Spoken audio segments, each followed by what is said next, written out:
आमदार म्हणून मी स्वतः असेल, विधानसभेचे आमदार संदीप भैया इथं आहे आणि या विषयाला ज्या पद्धतीने मी पुढे घेऊन चाललेलो आहे त्याला ताकद देणारे अमोलजी मिटकरी हे अजितदादा पवार या पक्षाचे MLC आमदार आहेत. नायकवडे साहेब जे स्वतः MLC अजितदादांच्या पक्षातून आहेत ते स्वतः आहेत. तर तसंच आमच्या पक्षातले आणि दादांच्या पक्षातले काही पदाधिकारी कार्यकर्ते इथं आज आलेले आहेत. या पोलीस स्टेशनला अचानक हा निर्णय इथं घेतल्यामुळे बरेच लोकांना इच्छा होती पण ते इथं पोहोचू शकले नाही. एक गोष्ट आपण सर्वांनी समजून घेतली बाहेर, FIR आज का करण्याचा निर्णय आम्ही इथं घेतला. ह्याच्या आधीसुद्धा आम्ही FIR करू शकलो असतो, पण काल जर आपण बघितलं तर DGCA कडनं एक तिथं सर्क्युलर काढण्यात आलं. त्यांनी तिथं एक जी VSR नावाची कंपनी यांच्यावर DGCAने फक्त 5 विमानं म्हणजे 25 विमानं त्या कंपनीची असतील, 5 विमानावर तिथं कारवाई करून त्याला ग्राउंड केलं. म्हणजे काल जे पत्र DGCAने काढलं त्याच्यामध्ये VSR कंपनी जबाबदार आहे हे तिथं प्रत्यक्षपणे तिथं सांगितलं. त्याच्याचबरोबर जर आपण बघितलं DGCAच्या अंतर्गत त्याच्यात विमान एअरवर्दी आहे नाही आहे हे बघण्याची जबाबदारी DGCAची सुद्धा असते. त्यामुळे काल केंद्र सरकारच्या एका विभागाकडून ते पत्र आल्यानंतर त्या पत्राचा उपयोग करून आम्ही मरीन ड्राईव्ह पोलीस स्टेशनला इथे येऊन FIR करण्याचा प्रयत्न तिथे केला. आता एक गोष्ट आपण सर्वांनी समजून घेतली पाहिजे याच्याच बरोबर की FIR करण्याचा अधिकार हा प्रत्येकाचा आहे. आणि हे जे नवीन ऍक्ट आलेलं आहे याच्या अंतर्गत जर कॉग्निजेबल ऑफेन्स त्या ठिकाणी झाला असेल म्हणजे काय, एखादा ऑफेन्स झालाय ह्याच्याबद्दल सगळ्यांना माहीत आहे. आता इथं ऑफेन्स नाही तर घटना काय तर या महाराष्ट्रातला एक मोठा नेता एक मराठी माणूस म्हणजे अजितदादा यांचा ऍक्सिडेंट झाला. अजितदादांबरोबर अजून 4 लोक ज्याच्यामध्ये 2 पायलट, एक पोलीस विभागाचा जाधव म्हणून अधिकारी आणि एक तिथं माळी नावाची अटेंडंट असे दुर्दैव या घटनेमध्ये 5 जण मृत्युमुखी पडले. हे सगळ्यांना माहिती आहे का असं या जगामध्ये कुणी ज्याला हा विषय माहीत नाही? माहीत आहे. म्हणजे घटना घडली आणि ती घटना घडली ज्याच्याबद्दल म्हणजे पोस्टमॉर्टम रिपोर्ट पण आपल्याकडे आहेत. मीडियाच्या माध्यमातून सुद्धा लोकांकडे तो विषय झाला आणि अंतविधीला तर लाखो लोक त्या ठिकाणी आले होते. मोठे नेते, केंद्रातले नेते आणि राज्यातले नेते तिथे आले. मग असं आहे का की हा ऑफेन्स झाला नाही नाही ही घटना घडली नाही? आता आम्ही आमच्या या ऍक्टच्या अंतर्गत या महाराष्ट्राचा या देशाचा एक नागरिक म्हणून आम्ही इथं FIR करण्यासाठी आलो. FIR करत असताना सुरुवातीला तिथं एक PI तिथं सिनियर PI उपस्थित होते. मग त्यांच्याशी बोलल्यानंतर थोडी वादावादी झाली. एक ज्युनियर कुणीतरी व्यक्ती होता त्यांनी काहीतरी बोललं की हे होऊ शकत नाही वगैरे आणि मग त्यांना वकिलाच्या माध्यमातून प्रांजल नावाचे आमचे वकील इथं आलेले त्यांनी तिथं समजून सांगितलं हा ऍक्ट काय आणि कॉग्निजेबल ऑफेन्स आहे हे मी नाही, महाराष्ट्रातल्या कुठल्याही वकिलाला तुम्ही विचारा, जजला तुम्ही विचारा.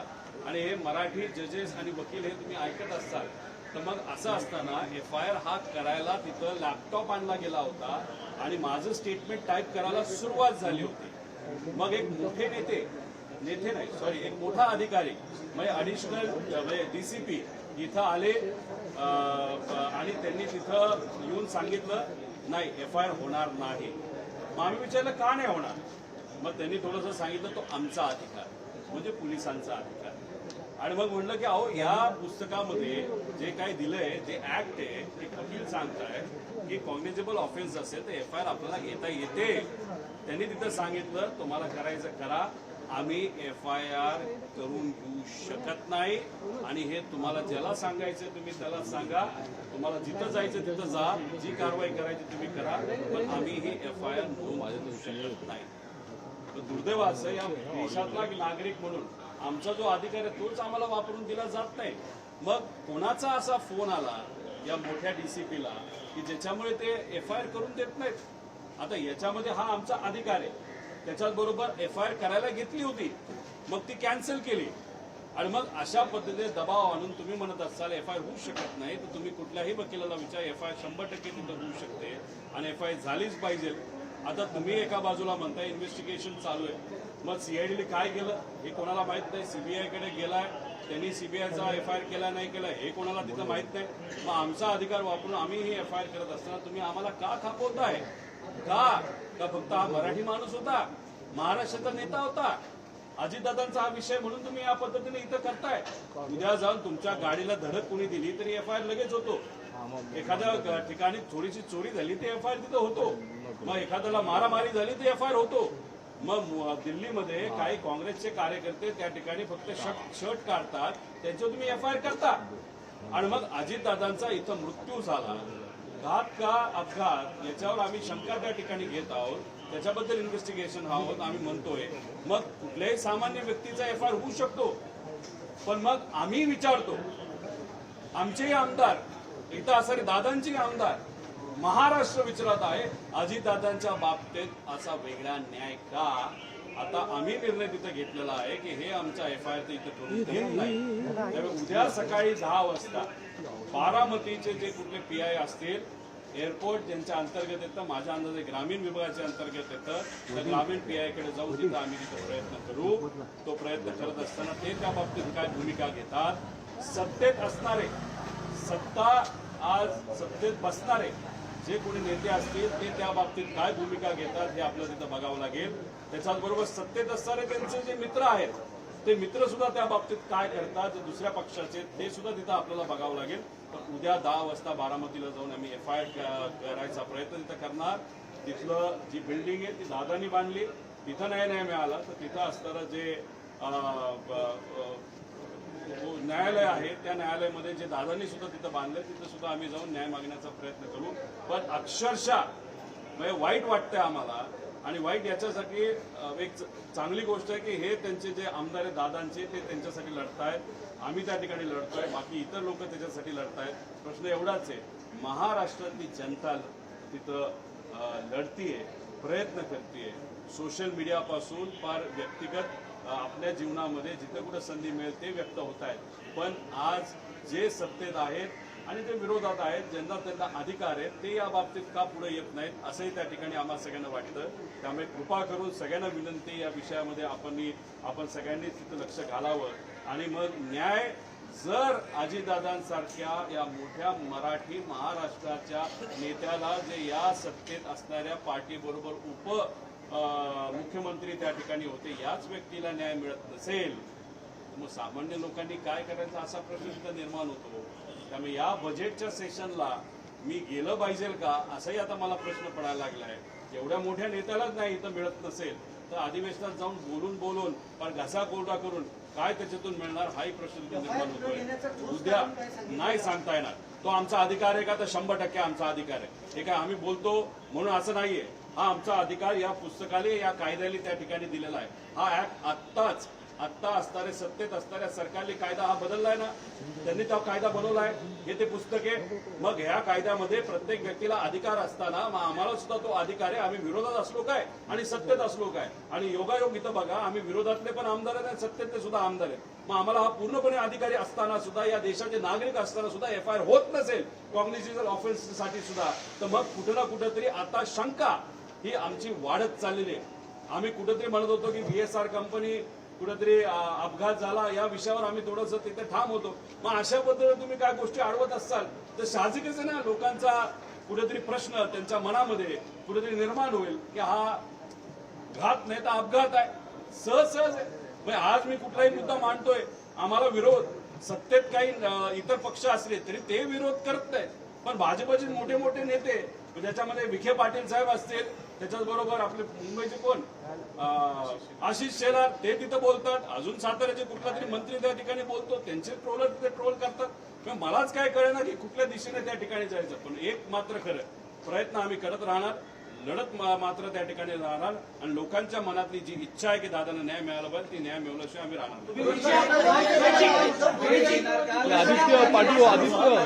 आदित्य लोकमत लक्ष द्यावं अशी काही मागणी करणार. उद्या तुमच्या गाडीला कुणी धडक दिली, तुम्हाला कुणी चापड मारली, नाही तर तुमच्या घरी चोरी झाली, तर तुम्ही FIR करण्यासाठी पोलीस स्टेशनला येणार का मुख्यमंत्र्यांना भेटणार? पोलीस हा स्टेशनला बघा विषय तक्रार एवढाच घेत आहे, नाहीये. तक्रार घेत नाहीयेत. इथं तक्रार देण्यासाठी आलो, नागरिक म्हणून आलो आणि आमची त्या ठिकाणी कुठेतरी बेइज्जती तिथं झालेली आहे. कुठं नाही बघ, काय करायचं ते करा. मगरुरीची भाषा होती पोलीस अधिकाऱ्यांची. 100% ती जाणवली ना. एवढी मगरुरी दाखवायची नसते. आणि मगरुरी एक सांगतो, कुठल्याही अधिकाऱ्याची अशीच मगरुरी येत नसते. कुठून तरी त्यांना तिथं पाठिंबा असल्याशिवाय मगरुरी येत नसते.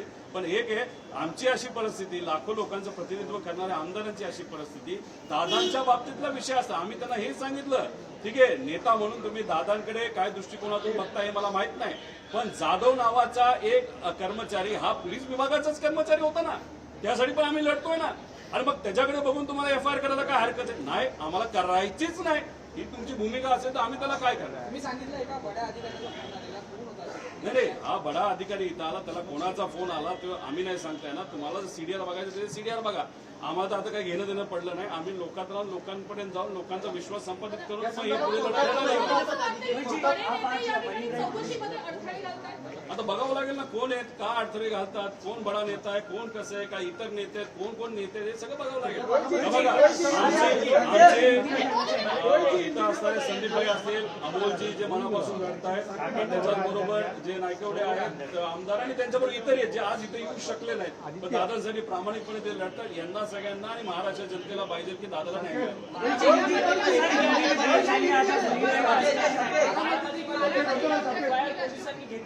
बारामतीमध्ये आम्ही ट्राय करू. तिथं काय तिथं असणारे पोलीस अधिकारी काय म्हणतात, या पुढच्या 12 तासामध्ये काही ट्यूबलाईट तिथं असणाऱ्या अधिकाऱ्यांना पोलीस विभागाला काही ट्यूबलाईट पेटली नाही पेटली हे तिथं बघावं लागेल. आणि बारामतीमध्ये आम्ही कुठे तिथं फक्त जाहीर केलेलं आहे, आता जे लोक येतील ते येतील, तो विषय आपल्याला शांतता ठेवायची आणि तिथं दादांना न्याय देण्यासाठी बारामतीमध्ये FIR होईल अशी आमची अपेक्षा आहे.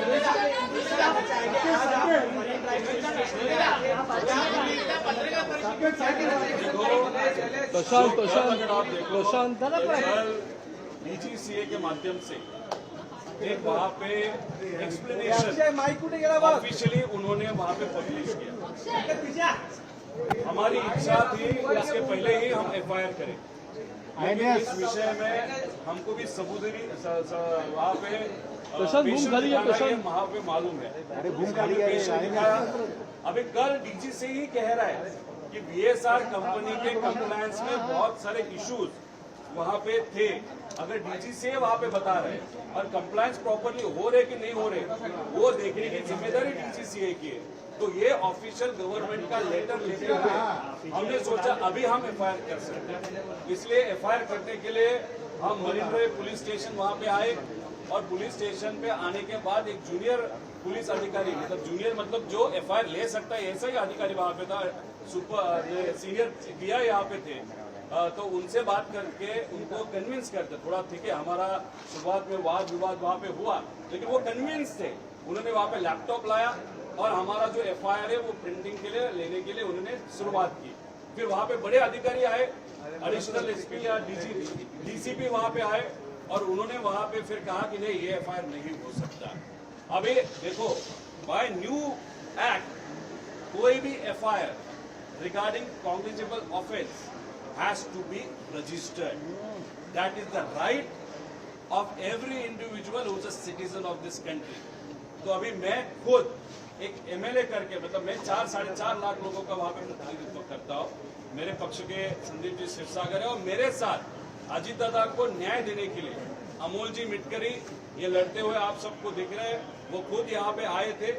ही इज फ्रॉम जो पार्टी पावर में उस पार्टी से, लेकिन दादा पे प्यार, दादा को न्याय देने के लिए वो खुद और नायकवडे साहब यहाँ पे MLA वो भी यहाँ पे आए और हमारे साथ इतर जो लोग हैं वहाँ पे आए. लेकिन जो प्रिंट लेने के लिए FIR लिया था as per the act, because उनको एक्ट समझाया, वकील वहाँ पे आए थे, वो एक्ट समझाने के बाद फिर वो कन्विंस हुए. लेकिन बड़ा अधिकारी आने के बाद उनको किसका फोन आया, क्यों फोन आया, ये मैं नहीं बता सकता, लेकिन उन्होंने बताया कि ये यहाँ पे हम FIR नहीं कर सकते. मतलब ये बहुत गलत चीज है. ये हमारा हक था, ये हक हमारा होते हुए भी ये हक हमारे से छीन लिया जा रहा है, ऐसे हम सबका कहना है. अगर FIR करना ही था तो इसके पहले भी हम आ सकते थे, लेकिन वो हमने नहीं किया. वकील, हर एक वकील को मालूम है ये कॉग्निजेबल ऑफेंस है. कॉग्निजेबल ऑफेंस कैसे है, ये ऑफेंस हुआ है क्या, तो वहां पे हुआ है, ये एक्टिविटी हुई है.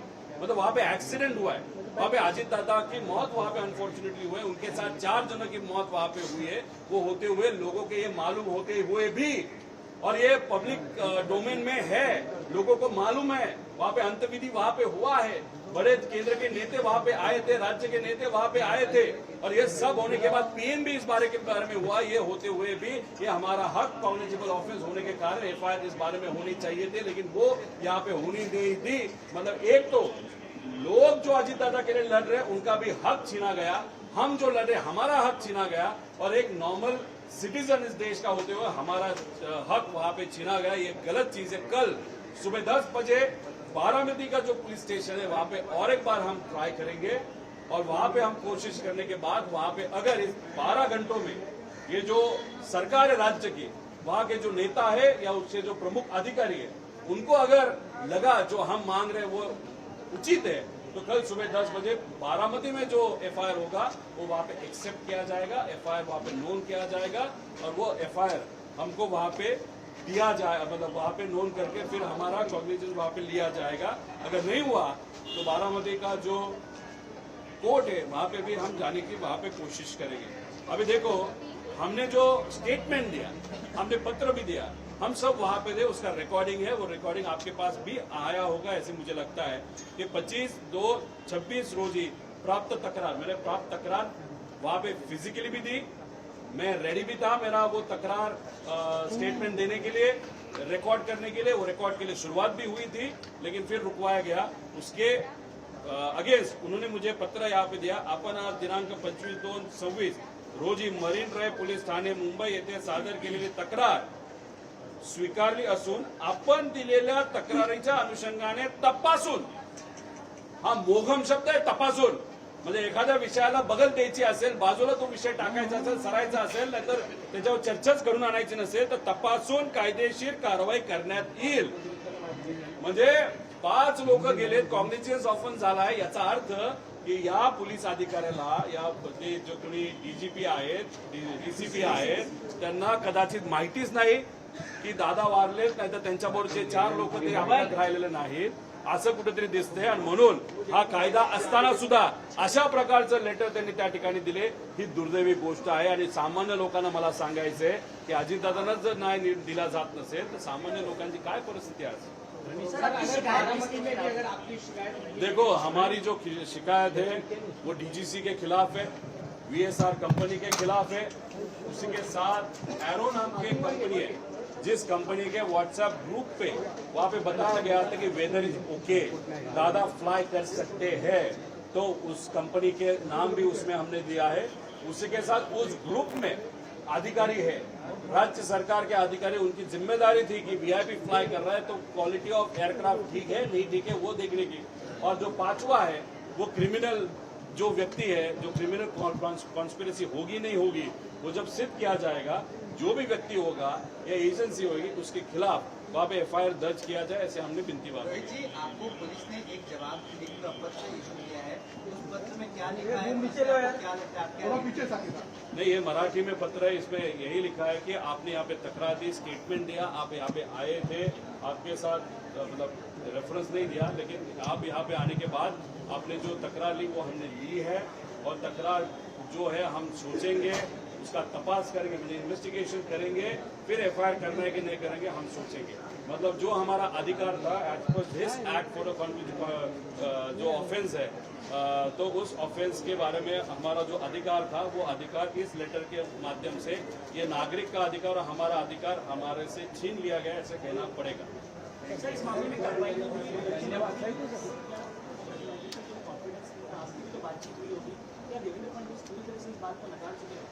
मैं मुख्यमंत्री साहब को मिलूंगा उस दिन।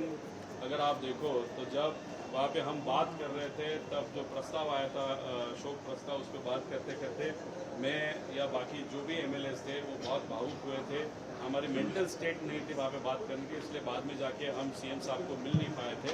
लेकिन एचएम केंद्र सरकार, उनको हमने पत्र दिया है, उसी के साथ मोदी साहब को विनती की है, वो जो एविएशन मंत्री है उनको हमने पत्र दिया है, डीजीसी को वहाँ पे दिया है, और यहाँ पे मुख्यमंत्री साहब को भी हम वहाँ पे मिलेंगे, बात करेंगे। लेकिन विषय इतना ही है कि ये मुख्यमंत्री लेवल का विषय नहीं है एफआईआर। एफआईआर ये पुलिस स्टेशन के लेवल का विषय होता और पुलिस स्टेशन में आने वाला हर एक नागरिक उसका वो अधिकार है।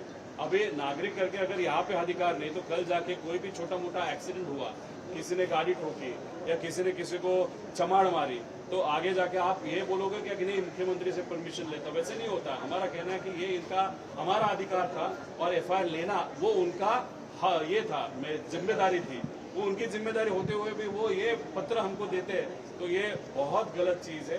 ये बेसिक जो सेफ्टी एंड सिक्योरिटी जो लॉज है उसके खिलाफ भी है, ऐसे हम सबको लगता है।